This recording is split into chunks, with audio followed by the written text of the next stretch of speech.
Hi bio class, this is Mrs. Mitchell and we're going to do a lab simulation.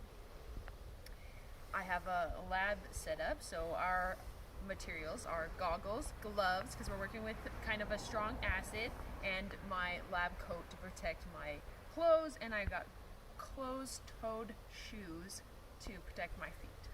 Okay, so those are my safety things. So in case anything goes wrong, I'm protected.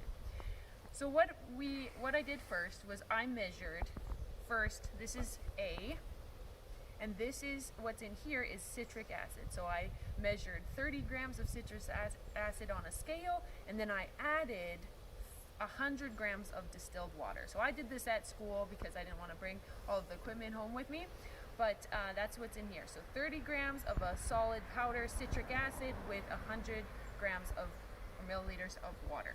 Okay, and then I prepared my second solution, which is sodium bicarbonate, which is also known as baking soda. Okay, and I did the same thing with 100 mils of water.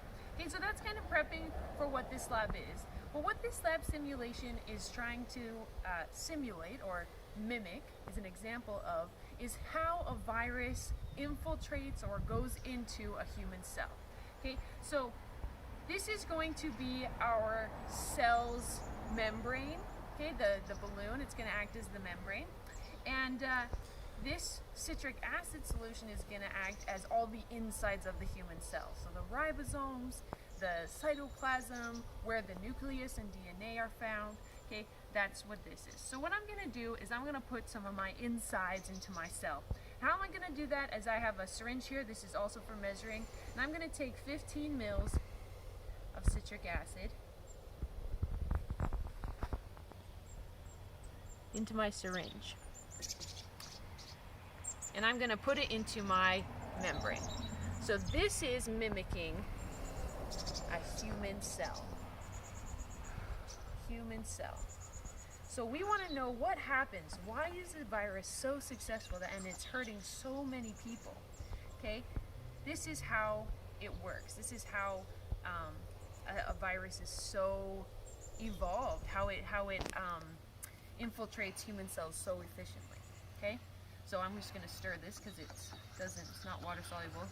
Okay, and I'm going to take 15 mils of my virus solution. Okay, this isn't real virus solution. This is just an example of what a virus would do or be. Okay, I'm not actually dealing with a virus here, and I'm going to take 15 mils of this solution.